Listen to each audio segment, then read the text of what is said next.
Welcome to this video on Mythologies by Roland Barthes. I'm Andrew Chapman.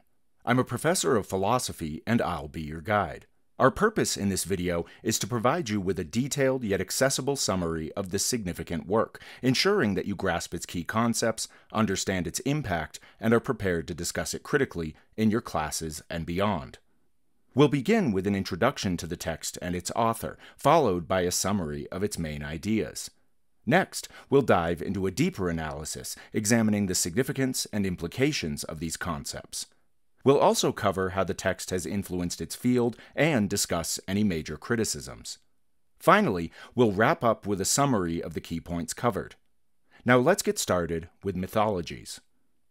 Mythologies, written by Roland Barthes in 1957, is a collection of essays that explores the semiotics of everyday life in contemporary society. Barthes, a prominent French literary theorist and philosopher, examines how myths are constructed and perpetuated throughout culture, examining everything from advertisements to professional wrestling. Barthes' work laid the foundation for semiotic analysis and has had a profound influence on cultural studies and literary theory. He was particularly interested in how the bourgeois society uses myths to impose its values and beliefs. Barthes' approach to myth is rooted in structuralism, drawing heavily on the ideas of Ferdinand de Saussure. However, Barthes extends Saussure's work by applying it to cultural phenomena, showing how language and signs are used to communicate and reinforce ideology. His essays cover a wide range of topics, from the depiction of wine in French culture to the portrayal of toys. Barthes introduces the idea that myths are a type of speech, a mode of signification where the sign itself becomes a signifier for a second layer of meaning. This process transforms cultural signs into naturalized, seemingly universal truths. For example, a picture of a black soldier saluting the French flag is not merely an image. It signifies the concept of French imperialism as being inclusive and just.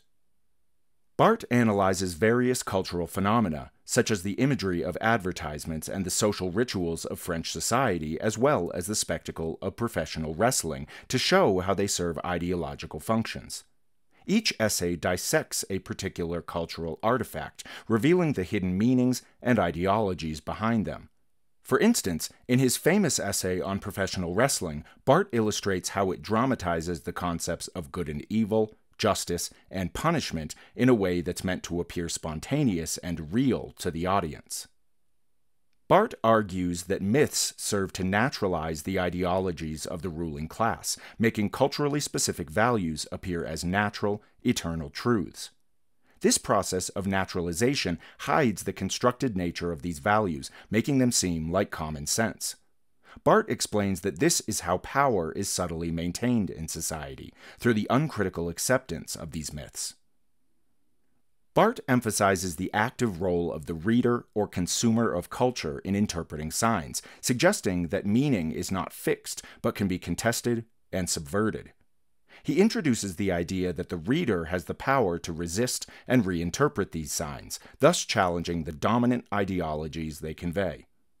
This perspective was revolutionary because it shifted the focus from the author or creator to the reader or interpreter, highlighting the importance of subjective interpretation in the construction of meaning.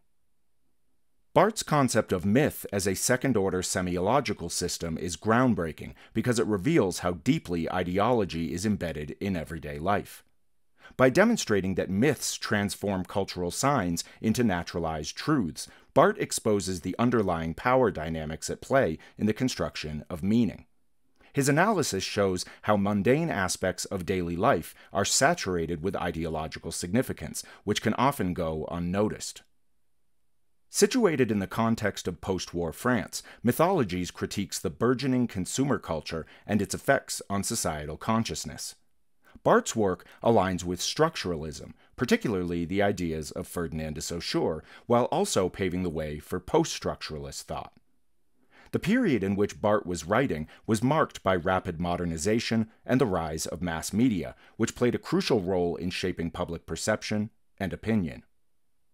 Mythologies has profoundly influenced cultural studies, media studies, and literary criticism. It provided a methodological framework for analyzing popular culture and inspired subsequent theorists to explore the ideological functions of cultural texts. Scholars like Stuart Hall and the Birmingham School of Cultural Studies built upon Barthes' work, using it to examine how cultural artifacts and media representations reinforce social inequalities. Barthes' methodology has been widely applied in various fields, from advertising and media analysis to literary criticism and sociology. His insights into how myths operate in society have helped scholars and students critically engage with cultural products, uncovering the deeper meanings and ideologies they convey. Barthes' work has been expanded upon by later theorists who have applied his semiotic analysis to a broader range of cultural phenomena, including digital media and global cultural practices. His ideas have been instrumental in the development of fields such as media studies, cultural studies, and critical theory. Contemporary scholars continue to use Barthes' framework to dissect modern myths, examining how new media technologies and global cultural flows contribute to the creation and dissemination of myths.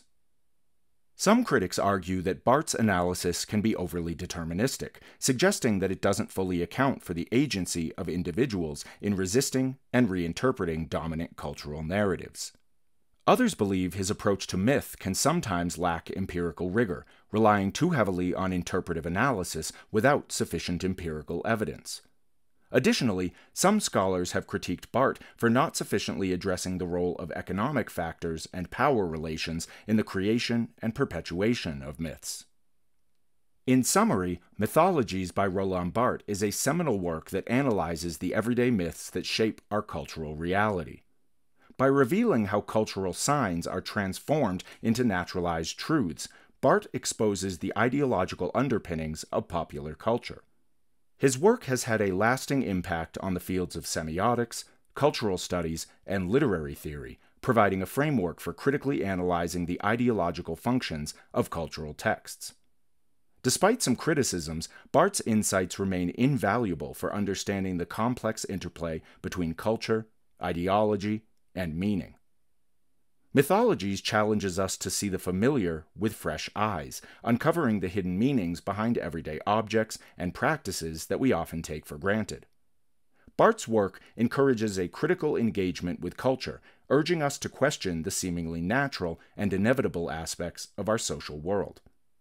Through his incisive analysis, Barthes opens up new possibilities for understanding and transforming the cultural landscape that we inhabit.